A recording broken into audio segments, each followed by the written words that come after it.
Feel like you've aged out of parenthood? Are you finally ready to be a mother, but the alarm on your biological clock has been going off for 15 years? The good news, life can change in an instant. Trust me, I should know. And remember, don't call me ma'am, call me mom. Hey everyone, welcome to Don't Call Me Ma'am. I'm Jodi Miller and don't call me ma'am. I'm very excited about today's next guest. As you know, we're on my journey to motherhood, and this sort of just falls along the line because she's got an incredible story that you guys are going to hear. So I want everybody to start clapping right now, and by that I mean pull over to the side of the road because you don't want to get into an accident. Start clapping right now. She is an adoption advocate, an advocate for adoption reform, also a mother, also a kick-ass woman. I met her at a storytelling event, very exciting. And her name is, and I'm going to look at her last name because it's really long and it sounds really like royal. It's Kelsey Vander Vliet, right? Vander Vliet. Vander Vliet Ranyard. Right? Ranyard. Okay, I totally butchered her last name, but her name is Kelsey, and you guys are going to love her. Start clapping right now. Yay! Oh my God, thank you so much for coming. I love your shoes too. If you guys can't see them, they're super cute. Oh my God, so all right. I met you at the Crow, which is an amazing venue, comedy venue, storytelling venue, just a performance space in Santa Monica.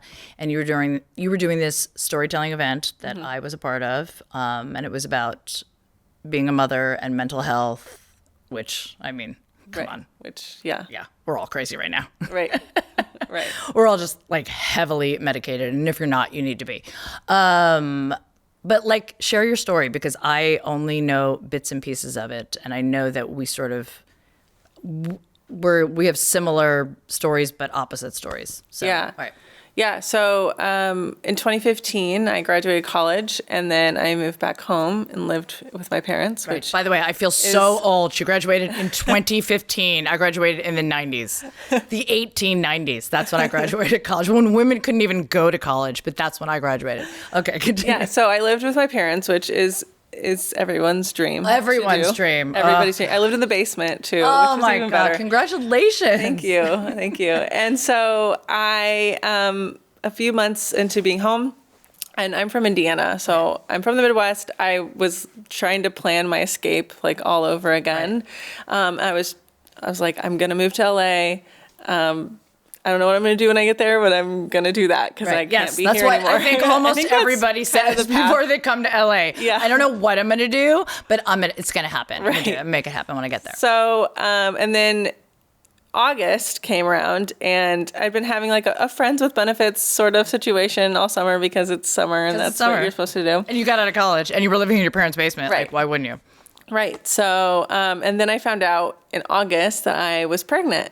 And I told him about it. He was not on board. I didn't really know what else to do. Well, wait, when you told him and he was not on board, were you like, what were you like? Were you on board? Were you like, I'm going to have this child? Or I had known him for a few years, and like he was my friend, like truly a friend before the benefits. Right. And I kind of was like, I don't know, maybe not like solid in my own self yet, but I was sort of like, if he's on board, if he wants to do it, we'll do it. Okay, all right. You know what I mean? That's Which is kind of not how you should live your life. Right. Major decisions when I was 22.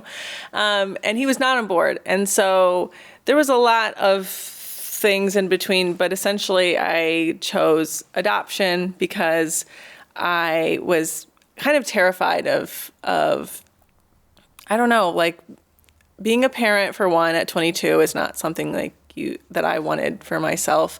But also, I was really terrified of like, who's going to take care of this child while I'm at work? Right. And there's really no social supports in this country, and much less in Indiana than here. Right. And my parents were not on board with me having a child in the house. And so I was like, okay, I guess it wasn't really much thought put into it. I'll just say that.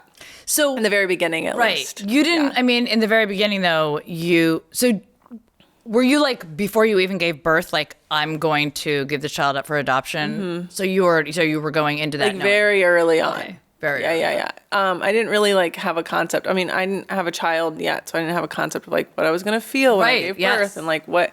And so I just sort of like was like, all right, I'm going with it. And I had this very like numbing experience through pregnancy that Right.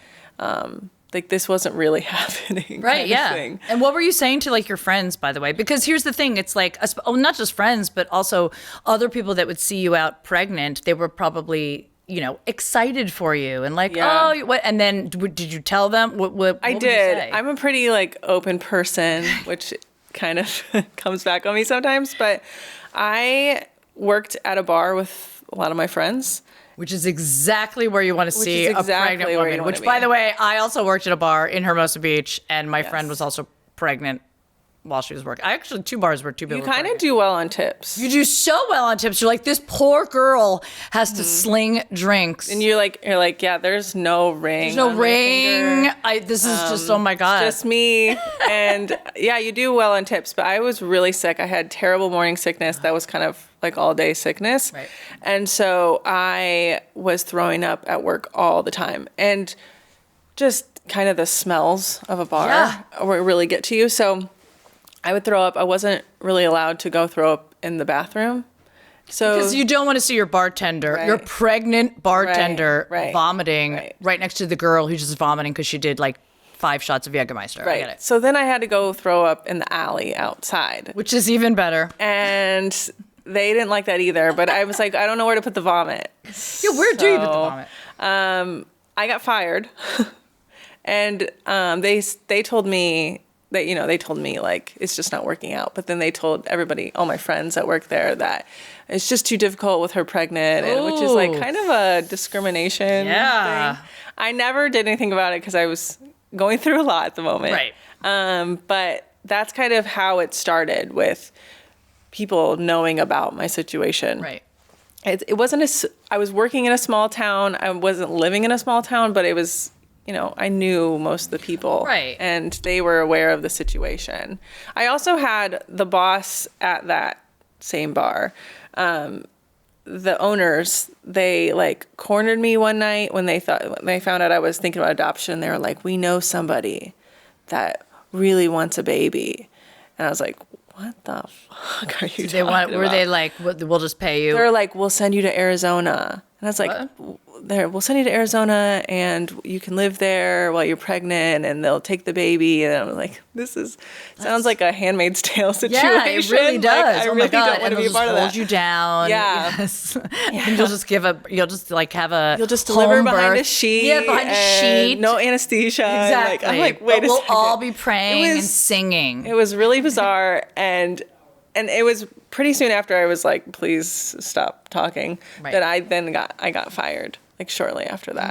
So my God, I feel like you missed an opportunity to own a bar. I know I could have paid back my student loans. Exactly. Yeah. So I don't know. Everybody sort of knew that I couldn't get hired anywhere except working as a substitute teacher at the school. So then also all of my students are watching me be pregnant. So there was a lot of, I think, just like humiliation happening in your conservative little hometown, Right. where people are just like watching you go through this very public ordeal. That's so unfortunate. But also, I can't imagine. I mean, I have so many friends, obviously, that have been pregnant multiple times because they sleep around. I'm just kidding. No. But I mean, there's that excitement, that joy of like, oh, when are you due? Like all of that. And I'm assuming that like people probably did that to you that didn't know you, that would just see you as a pregnant woman. And in the back of your mind, you're like, I'm not keeping this baby. You know what I mean? The people Right. want to talk to you about it. Like, is it a Yeah. boy? Is it a girl? Like, you know what I mean? They want to know the details. They want to know Right. that personal details. They want to feel your belly. Don't touch the belly unless you have permission. But I mean, and in the back of your mind, you're just thinking, you're just numb, and you're just probably thinking, this isn't even my baby. Like, you know what I mean? Yeah. You're definitely like trying to convince Disconnect, yourself yes. of that. Yeah. I remember one time I went into the OB and they wanted to run some extra test. It was pretty late in pregnancy. And I had a student that was also pregnant. And oh my God, I wait. walked into Student, like in where you were where substitute I was teaching? teaching at a high school. Okay, thank God. Not I don't at know elementary why. I know school. I was like in an elementary No. school. Oh my God. No, it was like I taught senior English. Okay. And I had a girl in my class who was pregnant, and we were due within a month of each other.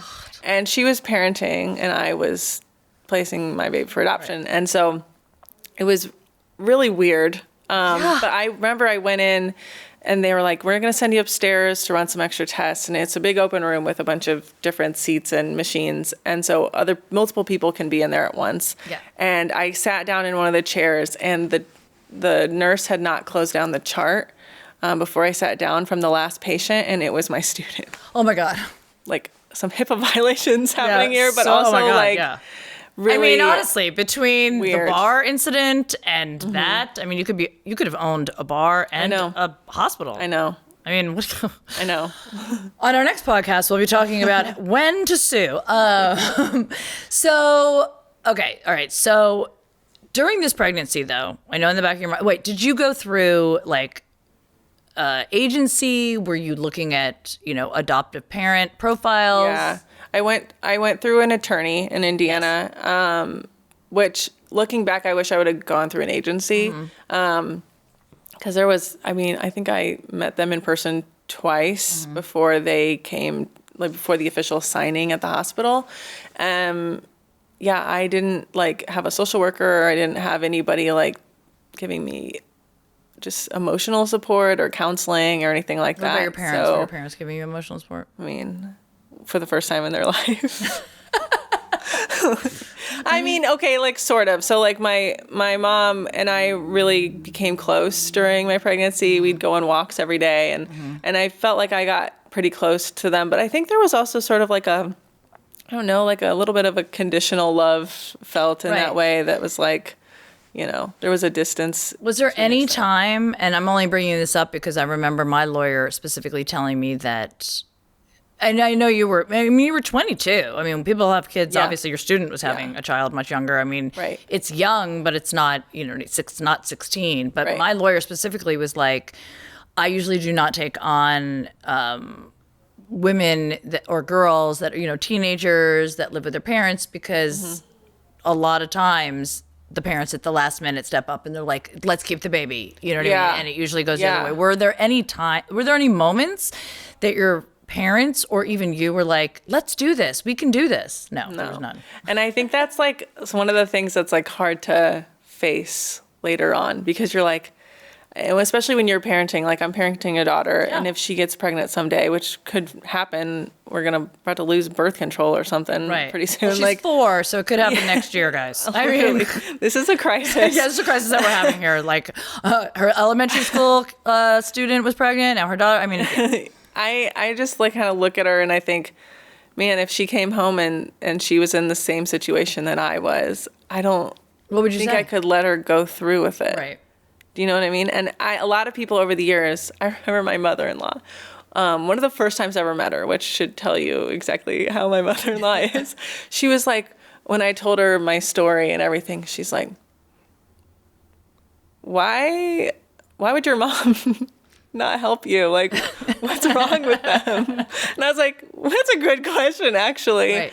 So if your parents had been more supportive, do you think that you would have been like, because I know you said, the baby daddy, the friends with benefit, if he was on board, you'd be like, okay, let's do that. So Yeah. let's say your parents were like, let's keep this baby. Let's raise this baby. I think I looked to them for, you're 22, you're an adult, but you're still really looking to your parents for their guidance, and you haven't really quite separated completely yet.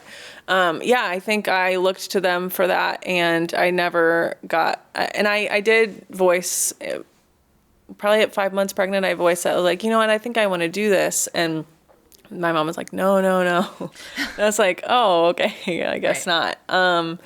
So yeah, I think if anyone was going to like step up and say, because people did in my pregnancy, some of my friends were like, you don't have to do that. And I'd be like, well, but what am I going to do? Like, who's going to watch this kid when I go to work?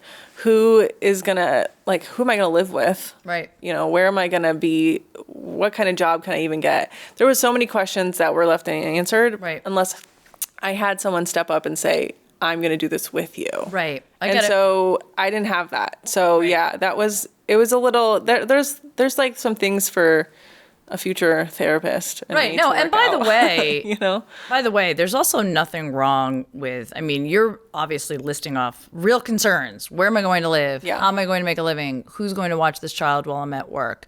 But also you're 22. And if you were to say to me like, I actually just wanted to live my life. Like I would have figured it out, but I wanted to I want to travel. I want to do this. I want to be selfish in my 20s. Yeah, I think there's definitely that. Absolutely. Yeah. You know what I mean? That is your choice. You know what I mean? Yeah.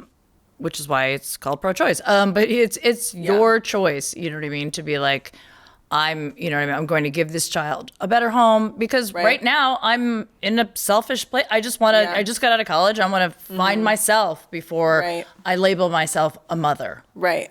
Yeah, for sure. I think, and just the whole process sort of makes you grow up really fast too, because at the end of it, you think you're going to go back to your life and you're not. Yeah. You don't go back to your life. So I did get to do a lot of things because of it. I did get to travel and I did get to, finally move and do what I want to do. But yeah, there is that. And I picked a family through the attorney. Okay. I remember going through these. Yeah, tell me, because books. I only know from my packet that I had to make.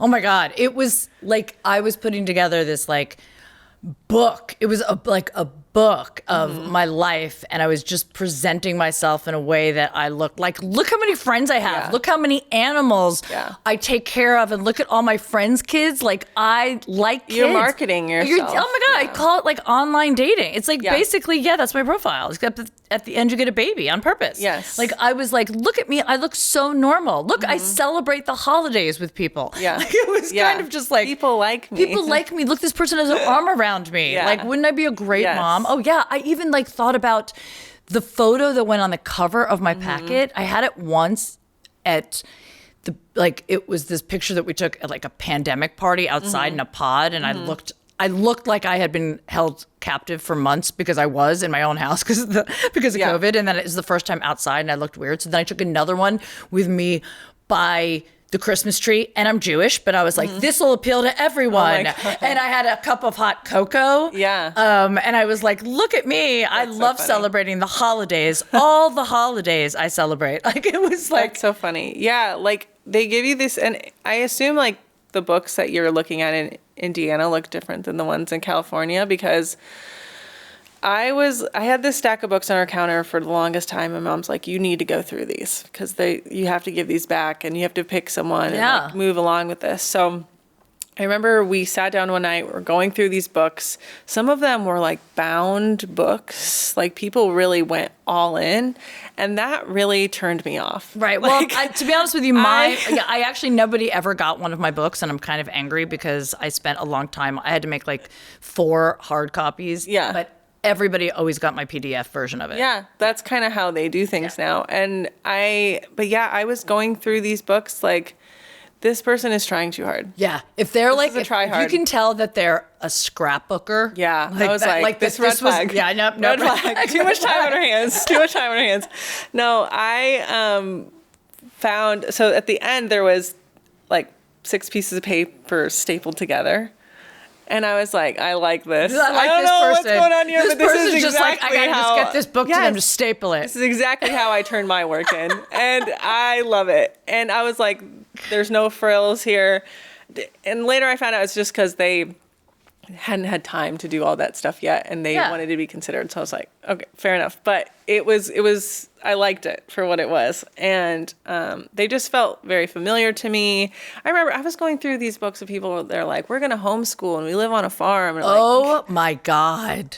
And they're like, I was looking for someone who was, at the time of my life, I was Christian, and I was like, but I don't want someone that's super, that's like God sent me to you. Yeah, yes, I know. God, I was like, yes. We wake up in the morning, really, we have God for breakfast. Yeah, that makes me itch. Side of Jesus for lunch. Yeah, just, And so I was like, I need someone that's, they've dabbled, but they're good. They're not letting it take over their life. And so I found this couple who one of them is a lapsed Catholic and the other isn't religious at all. And I was like, I like that. Yeah. That's and they comfortable to me. stapled their book together. Yeah, and they stapled their book together. And I was like, this is really the perfect family.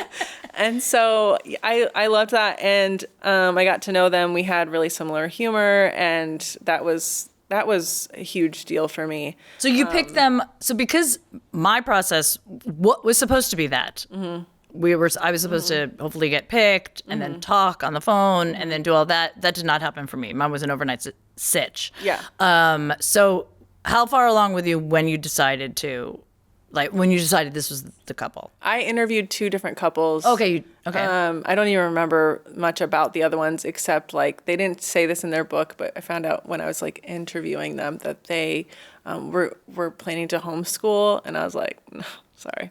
Did you interview on the phone? I'm not. They came over. On the phone. Okay. And the attorney I remember told me like usually they just pick from the book. Like moms don't. I'm like, what do you take me for? I was like, this is a really serious decision. Yeah. I'm gonna put thought into it.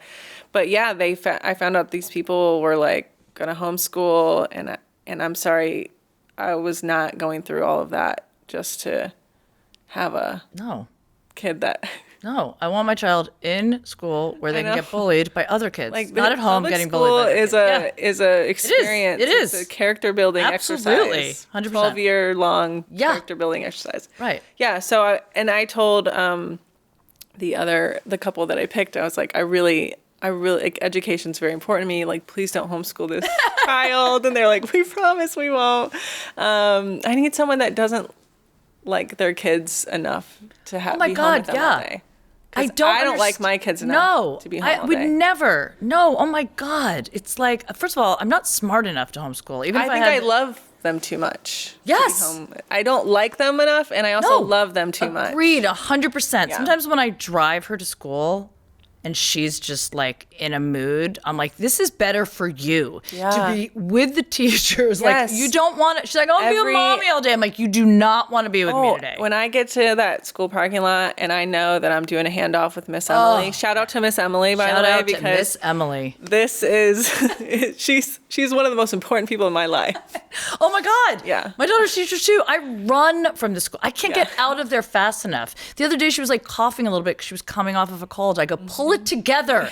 Like, you have to present like you're healthy. The first hour, get through it. Just get through it. I don't want anyone calling me at any point during the day. No, I couldn't homeschool. They just couldn't do it. So we would have lunch about once a month until it was time for me to deliver and just get to know each other better. And how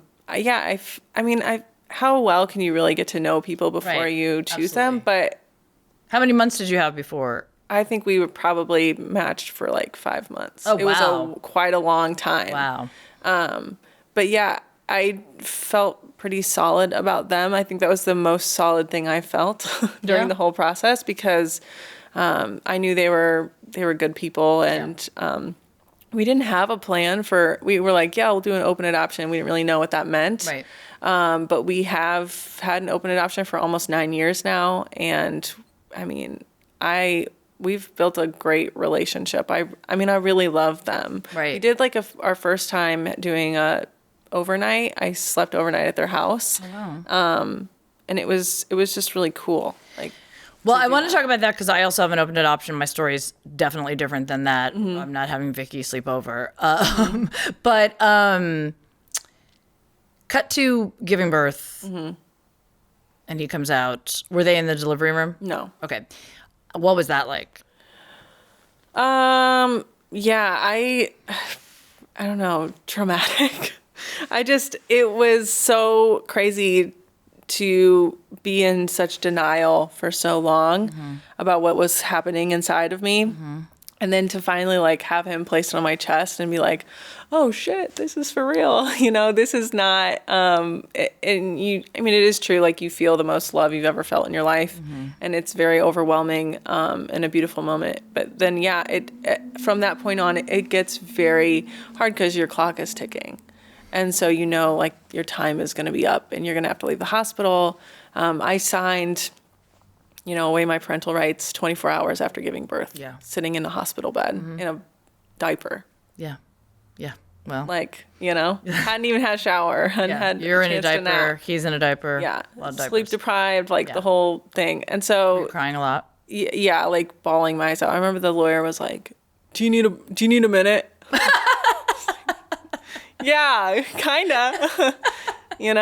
So, but yeah, it was really just kind of I feel like I have some maybe like PTSD or something from it because Sure you do. it was so much just, I don't even, like the separation of it all was so just stark and very. It's also, your body is flooded with hormones. Oh, yeah. You're going into postpartum immediately Yes. for multiple reasons. Yeah. It's so, when I stepped into my daughter's room and the first time I met her, so on the other side of the coin, I wasn't even aware. I was on the plane flying to Kentucky vomiting because my body was going into some sort of like crazy like shock Yeah. of like, Yeah. I actually couldn't even comprehend what was happening. For me, when my lawyer called me, I just thought the PDF didn't go through. And he was like, you've been selected. And I go, for what? I just didn't, because he kept telling me it was going to be like Yeah. that situation, like you'd have several months. They'll call you on the phone. Yeah. And I was like, he's like, Jodi, your baby was born this morning. And I'm like, what? And he's like, you need to get on a plane tomorrow and go get your baby. And we didn't really know anything about that. We knew just very little about the birth mom. It was really intense. And I was numb until I actually walked into the room and I collapsed into a nurse. And thank God a nurse was standing there. I couldn't bring anyone because of COVID. It was like I was that's all by right. myself. It was, I was, and then I could not stop crying. And that's when the doctor was like, your body's actually releasing the same hormones as if you had just given birth. So I can't even imagine what you were going through on top of. I was actually getting a baby. Right. You were losing a baby. Right. But I mean, it was really so intense. Yeah. On all the levels. Like I held her, skin to skin. I just was I remember just being like, I also just like, I don't know what I'm even supposed to feel. I don't know what's happening. Yeah. You know what I mean? I don't know what's happening to me. Yeah. No, it is really intense. And I spent 2.5 days in the hospital with him and he was in my room. They came, Were you breastfeeding or no? no, Okay. no. Yeah. They came to the hospital after I had signed and everything and came to visit. They took him into a different room for 2 hours because I was started hallucinating because I hadn't slept. Oh God. So I was like, I just need a nap, but bring him right back. And they did. And so after that, it was just a very dark year. I mean, maybe 2 years. I would get better but then I would go to a visit and it would be like ripping off the Band-Aid again. And it was pouring salt in the wound. So I kept going to visits because I was like, I don't want to give up visits. I feel like when I'm there, I'm very happy. I'm very happy to be connected still and to see him and see them. But I did about 5 or 6 visits in the first year because we were living in the same state. Right. And then the next year, probably the same amount. And then I moved to California because at that point I was like, I need to get away from this state. Yeah. What does he think of, he knows you're his biological mom. I mean, now he's 9. So how is that? I mean, how did you guys even explain that to him? I don't know. I think it's something that was always incorporated. Right. And I try to incorporate that in my daughter's life too, but I don't really know. What is your relationship like with him? I mean, I'm Kelsey. Right. So I when I go visit, I probably see him twice a year and he's very, I don't know, we have a lot of the same interests. Yeah. Does he look like you? Yeah. Yeah. So, and my daughter looks just like my husband. So That's so funny. Great. Solid. But yeah, so we have a lot of the same interests. And so it's kind of easy to just hang. Right. 'Cause we'll go out outside and play soccer, or we'll draw or whatever. And it's just kind of like hanging out with a mini version of yourself. Right. Does he have any siblings? Mm-hmm. So they adopted again? Mm-hmm. No, biological. Oh, wow. Son. Yeah. Older? Or Older. young? Oh, older. Okay. Yeah. And has your daughter met him? Mm-hmm. Yeah, my family, like my daughter and my husband will come to visits, and yeah, like it's kind of wild because when I placed him for adoption, I didn't really, you can't see that far down, to see if you're gonna get married or have kids or whatever your life is gonna look like. So it just sort of, there's just new people that get added to this, right? Larger. This family that we've kind of created. And that's what it is. And it's crazy because 20 years ago, open adoption was so rare. Mm-hmm. I think it really started about 10 years ago. It really kind of started with like this, with just like pictures and letters, or just like a yearly update that you get. And now it is so much different. Right. Now, I have an open adoption too, but it's not, mine is morphed into something completely different. She's in Kentucky. It started out, I remember though, when my daughter, I think it's stated like every 3 months or 4 months you send pictures, and then once a year she's entitled to a visit if it's safe for all parties, and convenient. Now she's obviously in Kentucky, and I would definitely fly out there, but she struggles with addiction, and so I'm like, it's just, isn't probably going to work out. One day I'd love to actually bring my daughter there, and then we can meet, because she is an amazing woman. And she did pick me, I guarantee you, because I said that I work in comedy, and she's a very funny person, as is my daughter. So it was like a great match for all of us. But the first time I actually hit send on the computer with, 4 or 5 pictures of Mackenzie and this, because we didn't meet in the hospital. We were supposed to, but her new boyfriend was there, and they had to get out. I think she was already high in the hospital, but she came down. She saw my daughter was in the NICU for 16 days, but she came down. She saw her, and then we literally she was still in the hospital when I arrived, but then they checked out like right away. So the first time I was very nervous. I never thought I think a lot of my friends were like, how are you having an open adoption? What if she changes her mind? I'm like, that's not how it works. Right. It's, you know what I mean? She's already relinquished her rights. Right. There was no birth father to locate. Right. So we're, it's all done. But I don't know. I had felt so many emotions. Mackenzie was only three months, not even 4 months. And I was still crying all the time. And I hit send, and I got an email back pretty immediately.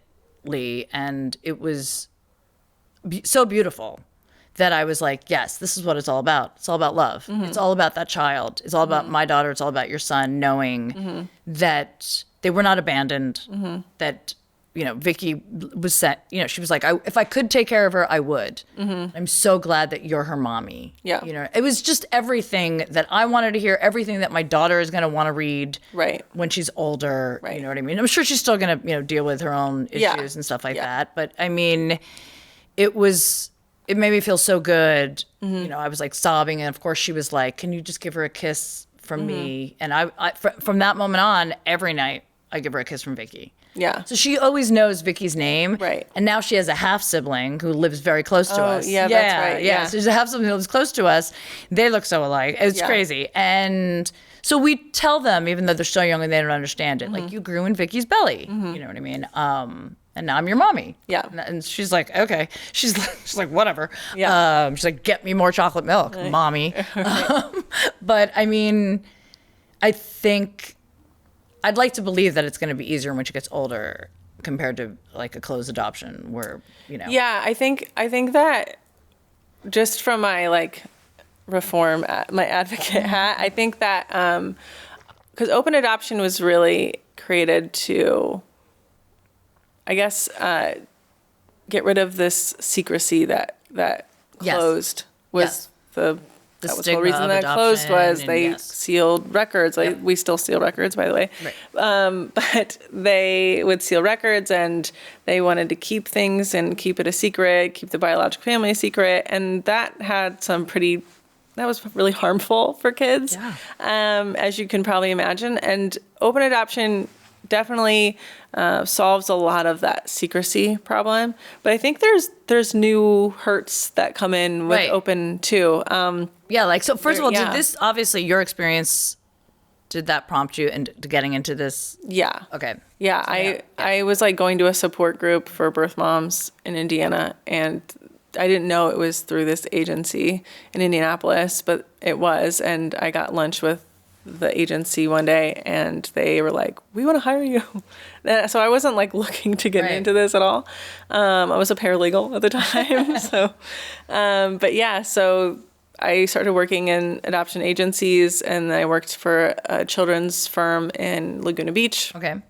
Where we did adoptions as well. And just in that short 2.5 years, I saw so many problems with the field and how it operates. And I was like, I just want to fix it. I don't know if I can, but I want to try. And so that's kind of how I got to. What was the biggest problem that you saw? I think, that's a whole other episode really, but I think that, in the very beginning, I was seeing a lot of agencies, just adoption professionals in general, telling two very different stories to adoptive parents and birth parents about how this was going to go. So I would see them marketing to expectant moms who are pregnant, like facing an unplanned pregnancy, and making it sound like this is going to be a really fun thing that you go through. Oh my God, who said that? Not like really fun, but like they were like, you're going to be a hero. This is going to be great. You're going to feel so at ease about, your child. And like, on one hand, I do, right? Like, right. But you don't like stop worrying about your kid. Of course. You know what I mean? And they would really downplay that there was going to be grief. Like they would basically tell you that you might need counseling, but you should be good. It'll be fine. And so really sanitizing the whole experience. And then I would go tell, and then they'd say, you can have an open adoption. You can be in control. It's not at all how it is. And that's really deceptive to tell them that. Yeah. And then they would go tell adoptive parents, set boundaries and do all this and kind of stoke some level of fear in adoptive parents as well. And so then you have two groups of people coming to the table with very different visions of what this is going to look like. And so then we see these adoptions break down because no one understands how to do, conflict resolution. No one understands why they're even doing an open adoption, what the purpose of it is. That was a major one. And then I started to get into more of the state law issues. California used to allow unlicensed individuals or entities to come in, not a licensed agency, not a licensed attorney. They used to come in and broker these matches. They were making like $20,000 Oh my God. non-refundable on matches. In 2023, we got that law changed in California we worked with California Department of Social Services to end the unlicensed facilitator registry and get these people out of here, but there's still a bunch of states where it's still happening. So that was like one of our major things, and that was a huge deal that we're seeing. We're still seeing it across the states. They're still doing it. I can tell you, when I tell people how much everything was... And how many services you don't get. It was so, like, my lawyer was, very transparent. He's great. He's amazing. I've referred a lot of people to him. He really is amazing. It's like the baby rainmaker. And he really has everybody's best interest at heart, specifically mine. You know what I mean? Like, but was very transparent about everything. And my agency out here also, Vista Del Mar. Yeah. I know them. Amazing. I know Jennifer Bliss is going to be a guest on the show too. Amazing. Love them. The agency in Kentucky, which I'm not going to bring up their name. My birth mom. I think I know who it is. Okay. Well, my birth mom. I won't say their name, but My birth mom, really, she didn't even know she was pregnant until she was 7 months. And then she kind of realized, and then she gave birth at 32 weeks. And then as the baby came out, she's like, yeah, let me pick someone. Basically, you know what I mean?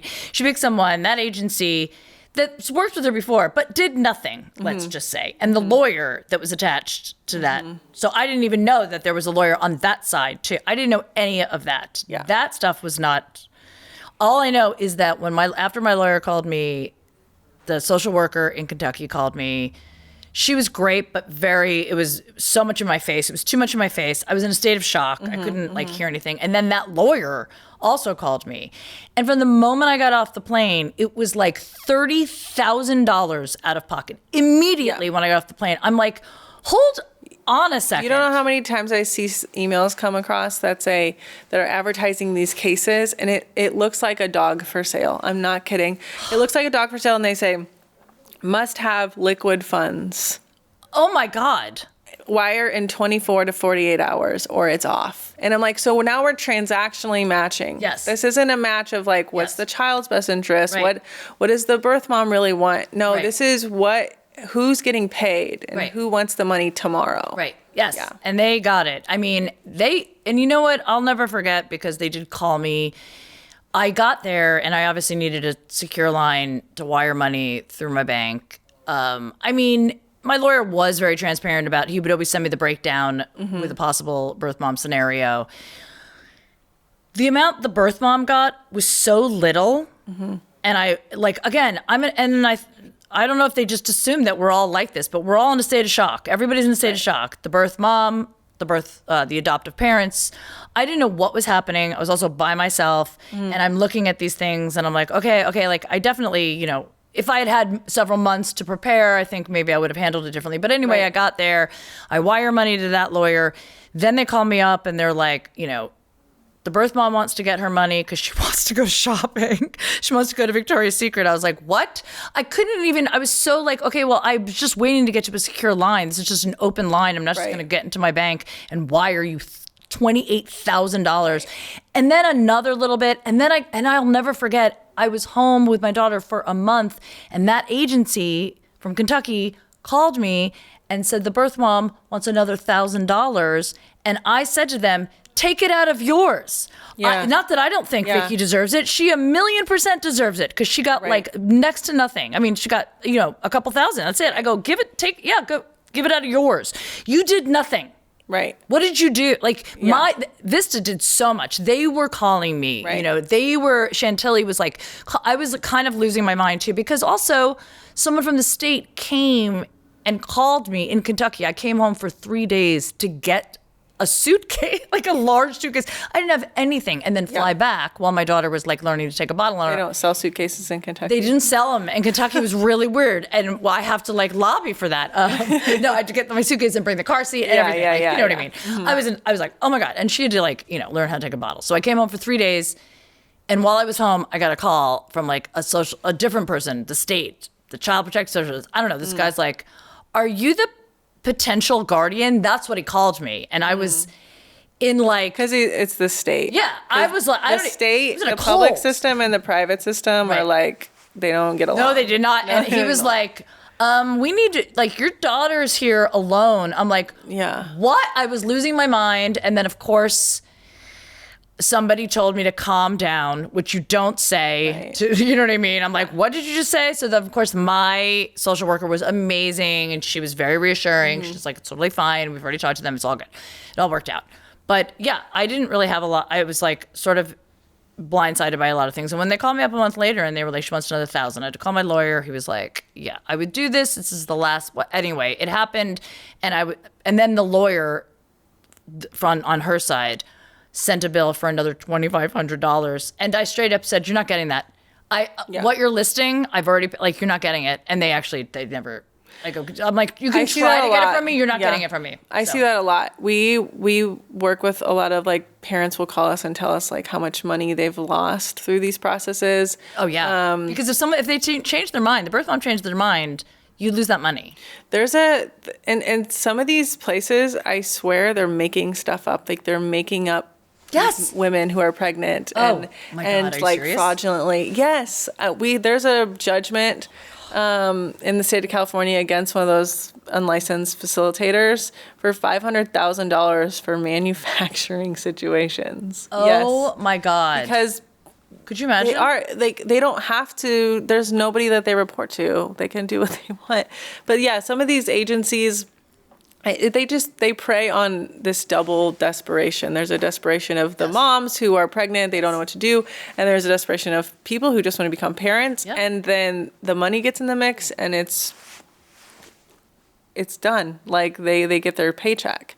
The thing that drives the adoption industry is the demand. People want to adopt, and the people that are getting paid don't have to actually place children in homes to get paid. They've figured out a way to get money without Oh my God. doing the work. That is definitely a separate episode. Might have to do that because that is disgusting and horrifying.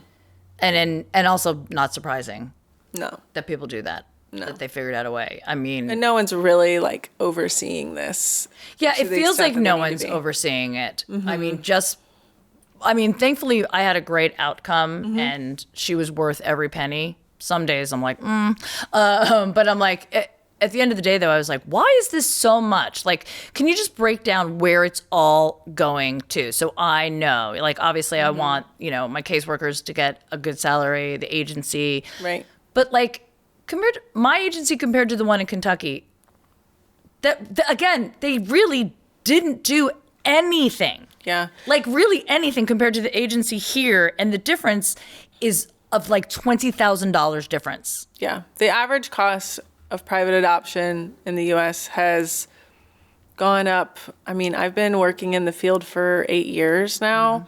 It's when I first started, it was around 35,000 as an average. That was 2017. Now I'm looking at like 50 at least. I'm seeing cases in Utah at $86,000. Mine was 80.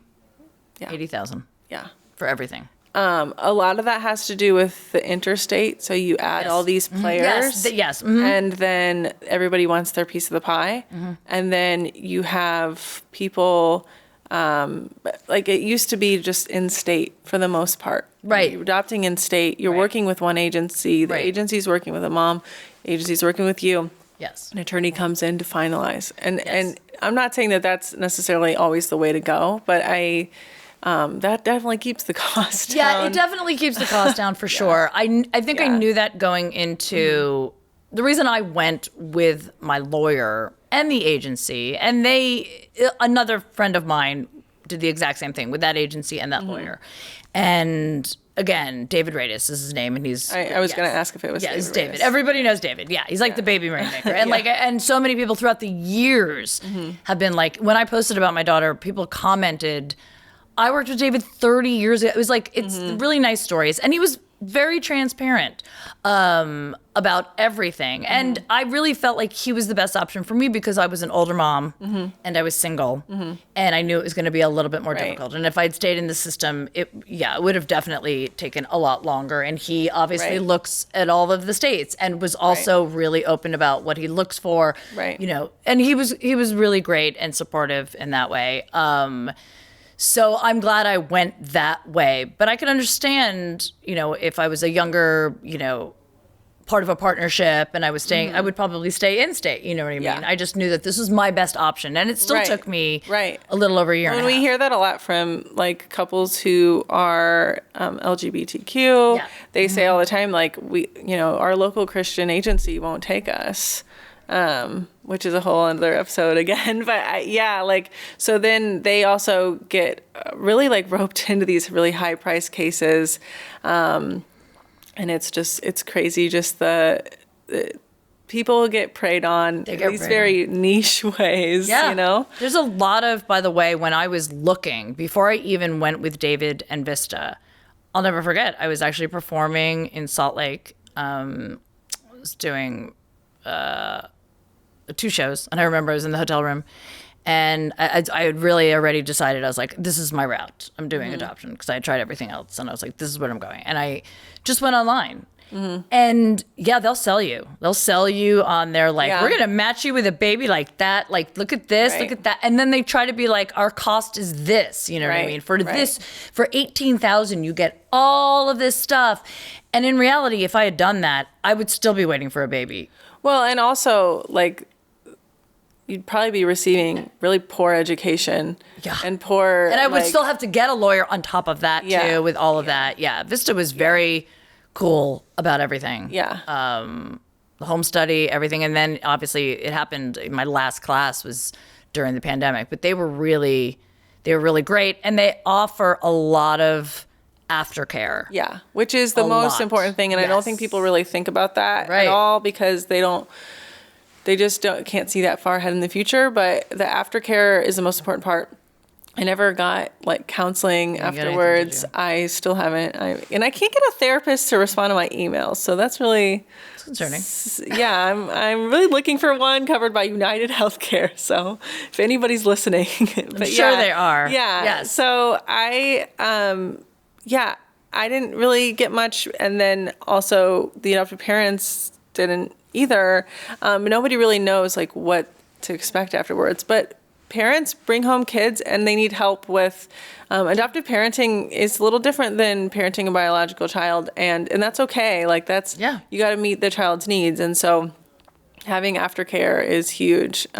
It's really big. I think, I don't know what, I mean, I can't even, if I could go back, like I actually look at videos of me and her and I'm like, whoa, I could just tell in my eyes. Like, I was like, ooh, you are just like still in shock, still in a transit. You just don't even know what is happening right now. Yeah. So, I mean, I think in my mind, I was like, I don't need that kind of help. I just need like physical help, which I needed both. Yeah. And I did start seeing my therapist again, I think when she was about 6 months old, because I thought I was like losing my mind. But that therapist I also needed someone in the adoptive field, like in that field, that really gets it, that can understand what it's. And I think I joined one group, and the group wasn't through Vista. It was another group that a friend of mine referred me to, and they were kind of judgy in a weird way to me because half of the people were still waiting for kids. I had my daughter; she was only like 4 months, and the stuff I was asking for, they're like, "Why?" Like they were. It just wasn't my group. But I really needed to be around other parents that adopted. And also, my child was exposed to drugs in utero, you know what I mean? So I had questions about that. My friends who adopted her half sibling, they definitely had an advantage. Because I found that baby because when the birth mom contacted me, I just hooked them up with David. And he was David, I remember him telling me from the very beginning, tell everyone you're adopting, because if you find that baby, then the finder's fee, you don't have to pay that. You just pay the retainer. That was it. And I was like, oh my God. So I was literally just like posting, I'm adopting. But I found it, her half sibling, her brother, I told my friends that was just, and they went through Vista and David, and it was the easiest thing for them. And they had all the support because they had been through this before with their first son. But that was a foster to adopt, but they already had those resources. I just didn't have anything, and nobody really talked to me about it. And I'm sure Vicky didn't get anything. I mean, yes, I know that she hasn't received, she never receives anything. You know what I mean? She can't even receive, she wants to, get her tubes tied. She doesn't want to be pregnant anymore. She's been pregnant 14 times. State of Kentucky's like, nope, sorry. Really? Oh, yeah. The delivery nurse came into the room when I was in there with my daughter, and I could just tell that she was, just like, oh my God. And she told me the story, how she was on the table. This was her 13th pregnancy. And she asked them, now will you tie my tubes? And the doctor was like, we can't do that. You need to come back in 30 days. What about like a 10-year IUD? I don't even. Let's get her a 10-year IUD because probably something like that. That's so much trauma. It's so for her, and I know that there's so much that goes like. They just don't think unaddressed too, because like when you're deep in substance use disorder and everything, you're just like you're dealing with more layers than just this piece, and I'm sure. There's way more to it all for her that came before pregnancy and adoption and everything else. I'm sure, but it's so much trauma. She doesn't want to be pregnant. I know. She's asked so many times. And now she can't get an abortion. So they're saying to her, you have to come back for a 30-day psych eval, because a woman clearly, if they do this procedure and she changes her mind. The state does it. Yes. And then you have to do the psych eval. Exactly. And she's like, I don't have insurance. I'm covered right now while I'm on the table. And I'm sometimes not, coming back 30 days. Yeah, she's not going to come back in 30 days. Not gonna. So what they did is, the delivery nurse told me that she said, I can't come back in 30 days. I'm not going to come back. You know what I mean? I don't have insurance. I can't pay for that. I can't, you know what I mean? Can't we do it now? And he said, the best I can do is give you the 3-month birth control shot. And she said, great, I'll see you in 12 months. Cause she's like, she knows, you know what I mean? And she did get pregnant again a year and a half later. Right. I think we're done, but she's started getting pregnant at 15. It is really sad because I think, And obviously when like our legislators write laws, they don't consider women No. like her. They don't really even consider women like us. So they damn sure don't consider women like her. Absolutely. And so, and it's, when they, outlaw abortion and they want to promote adoption, and it's great. But she's also making more children that will deal with whatever they deal with. Absolutely. Due to adoption, and she's not able to have agency over her own body. Exactly. And she doesn't want to get pregnant anymore. She's and saying it's so she doesn't want to. heartbreaking Yes. to hear that. And I hear it all the time. Not to mention, my daughter was in the NICU for 16 days. Do you know how much that cost the state of Kentucky? Yeah. Taxpayers? I mean, it's ridiculous. It makes me so angry because I love this woman. I really love this woman. And I know that she knows, like, she doesn't want any of that. You know what I mean? And it's just very sad for them to say, nope, just keep getting pregnant. And then we'll deal with it. Because she's a kind of a machine in the eyes of someone that, like, the agency that makes all this money off for every time. And also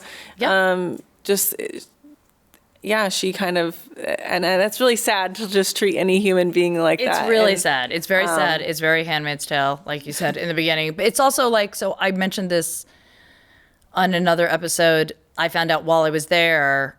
So she was in the detox unit, although she never had a detox. She never had a withdrawal. She never had a detox. She was really healthy. She just was 4 pounds 7 ounces, and she needed to learn how to like take a bottle and breathe. She had to get her weight up. Yeah. So, but she was really great. She didn't even have to like. They didn't even have her in an incubator. She could already self-regulate her body temperature was great. But I heard a lot of other babies screaming while we were in there because they were detoxing, and I, of course, asked, "Oh my God, are these babies okay?" And they were like, "Look. Babies detox, it's the opposite of what the drug does. So with meth, she was meth baby, meth and like crack, they usually sleep it off if they're going through withdrawals. But if you take heroin or methadone, they're in excruciating pain. They cannot sleep. It's really upsetting. But they did tell me, they did reassure me. They're like, it's just great because they had that amazing Southern accent. They're like, don't you worry about these babies. When these babies get that out of their system, they're going to be so healthy. They're going to have a great home. They're going to be totally fine. They're not going to have any memory of it. And I was like, okay.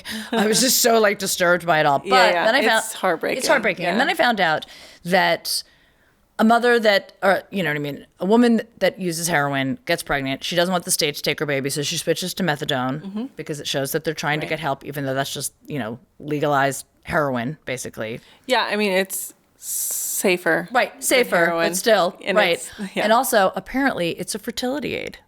Is it? Yeah, the doctor told me that. Oh, that's interesting. Yeah. So maybe I should go to I just was like, so, I don't know why we're all eating right now. So maybe I should go to the stop eating organic and just start. Yeah, I was so upset when he told me that.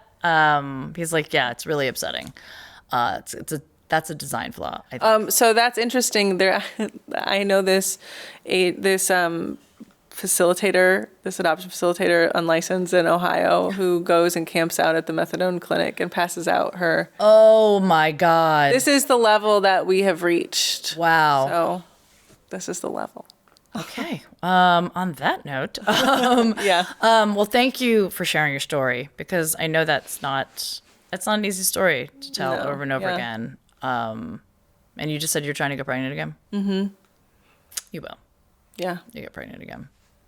Or sometimes I think like, well, if it's not meant to be, then I don't have to be pregnant again. That's right. Would you ever consider adopting? No, I don't think so. I only just because just being on the other side of it. Yeah. I also kind of know too much about what's going on right now that I don't really want to participate in this current system. Right. And also if I don't get pregnant, I have a daughter. Yeah. We're a family.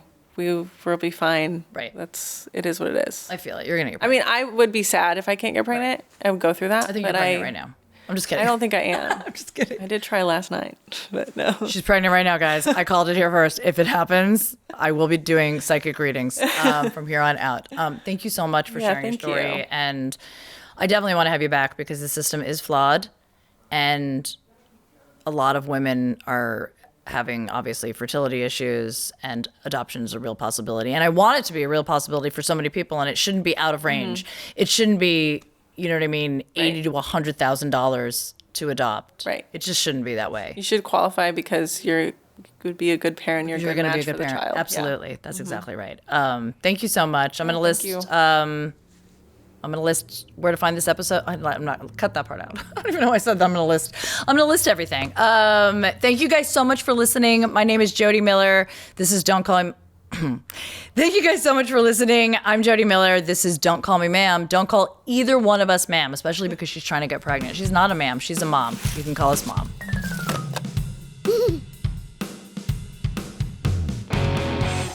Thanks for tuning in to Don't Call Me Ma'am. Don't forget to subscribe and like so you never miss an episode. See you next time.